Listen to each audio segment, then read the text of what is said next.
Alright, so for this episode, I stupidly forgot to disable the mute button.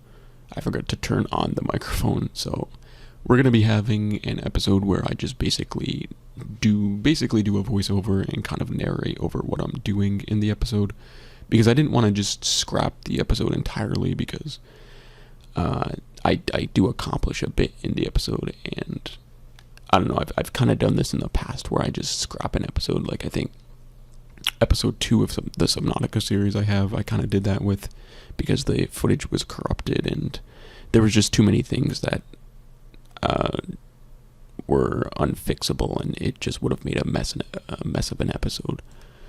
But for this video, I'm gonna do basically a narration for everything that I accomplished. So there's probably gonna be a bunch of like jump cuts and just a lot of the interesting parts, as opposed to like the keeping some of the parts that aren't as entertaining necessarily that I would normally keep in like a normal episode. But don't worry, guys, things are going to go back to normal after this episode. So I already have episode 4 and 5 recorded, and they are completely fine. I will not make this mistake again. I don't know why I made this mistake. This is such a rookie mistake. And the thing is, with me, I usually check, but I guess this time I didn't. But anyhow, I hope you guys enjoy the video, and yeah.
Okay, so as you can see, the Goblin army is approaching from the west, and basically I just fend them off like you normally would. They're not too difficult, like even in master mode, the Goblin army is one of the easiest things. And I feel like part of that is because you kind of just have to have a strategy. Like, for instance, the archers are the absolute worst, and I think there's a couple times in this footage where I die to a couple archers, and I think right now I'm just kind of explaining the building techniques that I've employed. Like, you can see the supports in each of the rooms, and the beams that are going to be painted brown eventually. But as I was saying about the Goblin army, usually a good strategy is to kind of stay up high. Like, I have a couple worlds where I have these like things that kind of go underground, and they're kind of like these massive stone brick chambers with like chests and armors and whatnot. And basically what I'm getting at is I always try to go to a point where either I'm up high and I can shoot them when they're down below, or I'll kind of have what I was saying before about the chamber down below. I'll usually have like a trap door, and I'll like grapple underneath it, sort of like, but where they can't hit me, so they all just kind of fall down into the hole, and I can just like grenade them or something. It makes dealing with them a lot easier if you're having trouble with them. But yeah, as you can see, I'm taking them out. Yeah, you can see the arrows flying up. They shoot up pretty high. Like, you can see that one just flying down on the left. But yeah, so eventually I do defeat them, of course, and I'm not going to show the full thing because I feel like that's a little bit tedious. Honestly, even if I was recording, like, if the live commentary was still there, I'd probably cut out a bunch of the fight.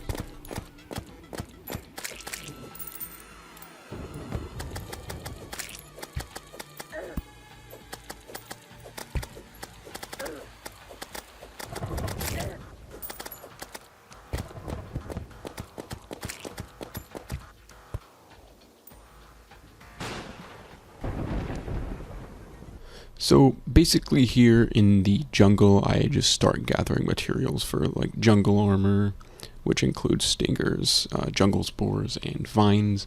I've also begun planning to construct a new weapon, which is the mana rose, and I also aim for getting the mana flower accessory for the mage class. However, I don't find any nature's gifts this episode, so I don't make the weapon or the accessory just yet. But I do get a full set of jungle armor eventually, and I find a few life crystals and some other things in the jungle, which, as you know, the jungle is one of the best places to explore, honestly. That's not even like sarcasm or anything. It can be dangerous, sure, but it's definitely, you usually find a bunch of interesting stuff there, like life crystals, chests, and materials to make new armor and whatnot. So, yeah. So a lot of this is going to be cut out because a good amount of it is just me going back and forth between the jungle and my home, just collecting materials and whatnot, like I said, and just me dying. But yeah, so like I said, it's just me collecting stuff, and I'm going to probably just put in parts like that, just so you guys can see me getting the materials and whatnot. I also found a pyramid, which is always nice. Yeah, boy. Yeah, boy. Yeah, boy. So I explore the underground desert for a bit, looking for antlion chargers and whatnot, so I can get the mandibles, which you need for the desert medallion, which is the spawner for the desert scourge.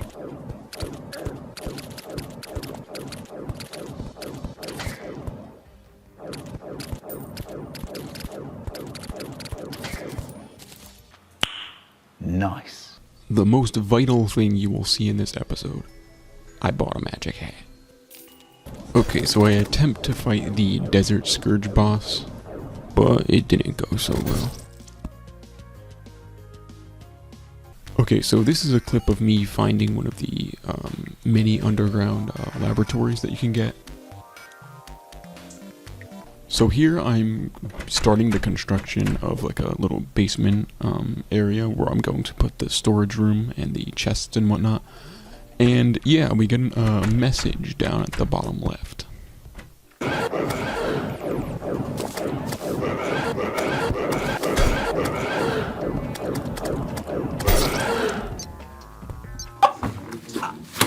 Yoink. Frostbolt acquired.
Alright, so I apologize for the video being a bit shorter than it normally would have been, But yeah, there was no point in leaving in bits that would normally be okay to be left in because I'm talking in them, but a lot of it was just exploring and whatnot, which, again, it would have been fine if there was actually commentary there, but I wasn't just going to leave those bits in without commentary, because even with narration, they kind of would have been pointless to be kept in, if that makes sense.